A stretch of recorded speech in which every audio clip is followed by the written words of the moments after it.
연애 사업을 다 잘하려는 건 욕심이었을까요? 결국 저희는 부동산 영끌, 주식 가자! 요즘에는 돈만 보고 대박을 바라는 삶을 꿈꾸죠. 하지만 부업으로 아주 조그만 파티룸에서 돈도 벌어보고 마무리까지 해보니까 나름 현생도 살만하구나 라는 걸 깨닫게 되었습니다. 직장인이 몰래 사업을 하면 뭐가 달라지고 어떤 것을 얻게 되는지 제가 확실하게 정리시켜드리겠습니다. 저희 커플은 당시 만난 지 5개월 된 평범한 사회초년생 직장인이었습니다. 저는 자기계발에 미친놈, 그녀는 부업에 미친 분이었습니다. 저는 유튜브를 찍을 아지트를 갖고 싶었고 그녀는 커뮤니티 모임을 열고 싶었죠. 그래서 강남역 작은 오피스텔에 스터디룸 회의실을 마련했습니다. 2022년 11월 그렇게 파티룸 역사의 획을 그은 더블플레이스가 세상에 등장하게 되었습니다. 드디어 첫 예약이 들어왔어요. 손님이 맞게 오셨나 CCTV로 확인을 했는데요. 놀랍게도 그들은 축구를 보고 있었습니다.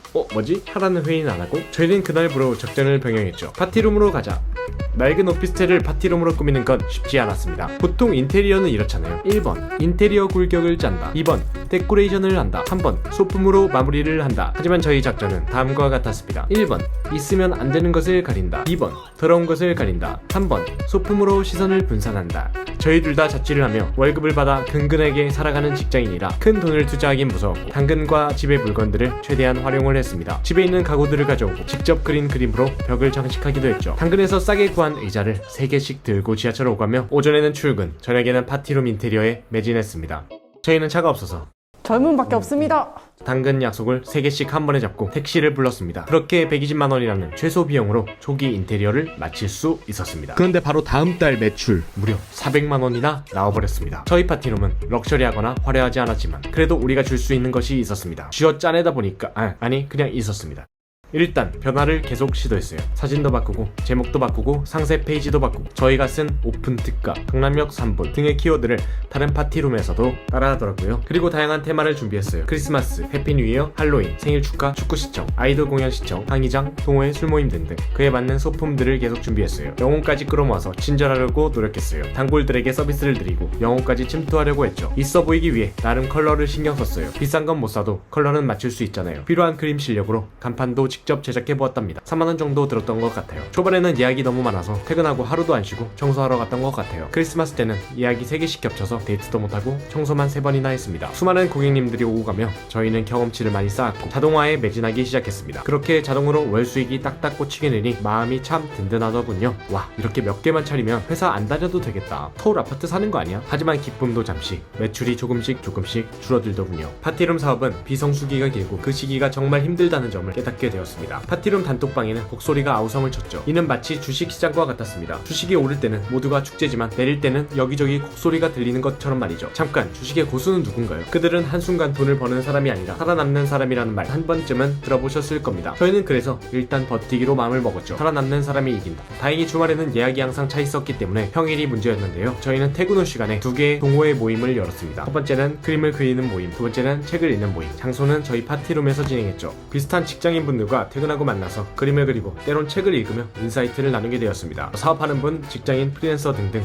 여러 멋진 분들을 만나고 덕분에 파티룸도 잘 버틸 수 있었어요. 제가 몇 달 동안 쉬질 못해 한 번은 숨이 넘어갈 정도로 번아웃이 와서 모임을 닫게 되었지만 진심으로 함께 좋은 시간 보내는 분들께 지금까지도 너무 감사한 마음입니다. 그렇게 비수기를 버티고 저희는 평균 월 매출 200만 원 이상의 안정적인 수입을 얻을 수 있었어요. 저희와 비슷한 가격대의 파티룸들이 하나둘씩 없어질 때 저희는 끝까지 적자 없이 잘 살아남을 수 있었습니다. 별것도 아닌 것 같은 파티룸이 잘 되니까 사람들은 수군댔고 파티룸 창업을 저희에게 의뢰하는 메일도 받게 되었습니다. 당연히 저희는 거절했죠. 저희는 직장인이라 시간도 없고 그럴 자신도 없었기 때문입니다. 이제 때가 된 것 같습니다. 사업 파트너였던 전 여친에 대해서 얘기해보도록 하겠습니다. 전 여친은 취업을 위해 서울로 올라온 부산 상여자였습니다. 저는 작전상 미래에 대한 얘기를 미친듯이 쏟아냈습니다. 세상의 변화와 나의 성공, 자녀 교육에 대한 생각, 주식, 인문학 등등 저에게 차가 없다는 변명을 아주 구구절절 쏟아내었습니다. 시야 흐리기 작전이 잘 통했는지 왜 키가 작고 차가 없는지를 분석하기도 전에 저희는 연인이 되어 3개월 만에 파티룸을 창업하게 됩니다. 제 전 여친은 왼손으로 부산에서 올라와서 직장을 구하고 부업을 한 4개 정도 하는 AI급 인간이었습니다. 전자책, 스마트 스토어, 취업 직무 강의, 오프라인 물품 판매 등등 내가 사람과 사귄 건가? 라는 생각이 들 정도였죠. 하지만 패가 많으면 이도저도 안 되는 법. 파티룸을 차리며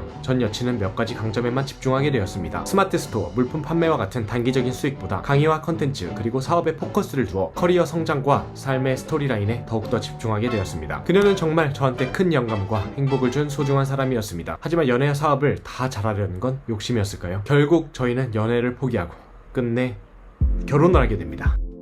프로포즈는 저희가 만든 파티룸에서 했습니다. 저희의 희노애락이 깃든 정든 곳에서 하는 프로포즈라 그런지 말로 표현하기 힘든 애틋한 감정이 몽글몽글 피어올랐습니다. 솔직히 너무 가성비 프로포즈여서 눈치가 보이기도 했는데요. 그래도 영상을 만들고 몰래몰래 많은 시간 투자한 걸 알아줬는지 그녀가 참 기뻐하더라고요. 2023년 8월 26일 저희는 결혼식을 올렸고 외딴 섬으로, 아니 좀 먼 곳으로 이사를 가게 되었습니다. 출퇴근이 왕복 3시간인데 파티룸도 왕복 2시간이 넘는 곳이었죠. 결혼을 하고 부업을 통해 생활비의 용돈까지 100% 충당했고 직장 월급을 100% 적축할 수 있었습니다. 이대로 가면 곧 그 유명한 서울 아파트 하나 장만할 수 있겠다.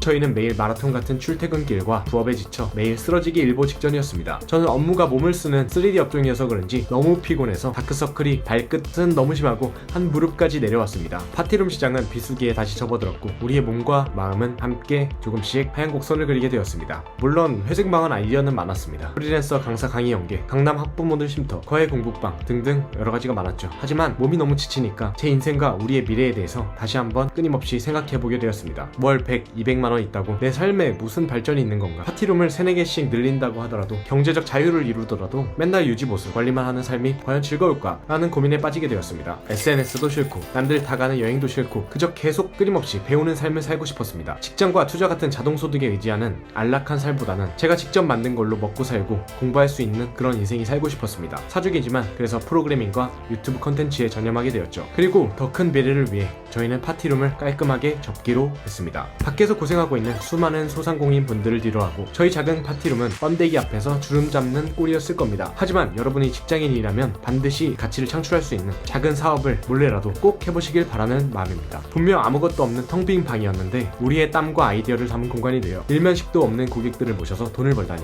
얼마 전에 주식이 큰 하락장을 겪으면서 순식간에 2천만 원이 날아갔지만 뭐 담담합니다. 그냥 투자하는 과정에 있는 평범한 위기 중 하나일 뿐이니까요. 하지만 파티룸에서 벌고 남은 돈 1,000 몇백만 원을 보면 막 아련하고 제 마음이 크게 동요를 합니다. 그리고 무엇보다 언제든지 다른 사업을 도전할 용기가 생긴 게 제일 값진 소득 중 하나였던 것 같습니다. 파티룸이란 건 그렇게 좋은 사업은 아니었던 것 같습니다. 사이클이 있는 사업이고 현금 흐름이 일정하지 않고 수익 모델이 한정적이었기 때문이죠. 하지만 그 속에서도 우리 인생을 낭비하지 않고 무언가를 배우고 성장할 수 있는 기회는 분명히 있었습니다. 가장 작은 규모의 별 볼 일 없는 파티룸이었지만 수많은 고퀄 고자본 파티룸에 밀리지 않고 항상 높은 클릭률과 가성비 있게 매출을 유지했던 저희 파티룸을 통해 저희는 인생을 배우게 되었습니다. 현생에 있는 내 겉모습은 비록 별 볼 일 없더라도 내가 할 수 있는 건 많고 그로 인해서 갖출 수 있는 가능성은 충분하다는 것을요. 제 유튜브도 아직 화려하지 않지만 속이 꽉 찬 컨텐츠들을 많이 숨겨놓고 있습니다. 구독, 좋아요를 누르셔서 여러분들께 큰 선물을 드릴 기회를 주시면 감사하겠습니다. 오늘 영상은 여기까지 하겠습니다. 시청해주셔서 감사합니다.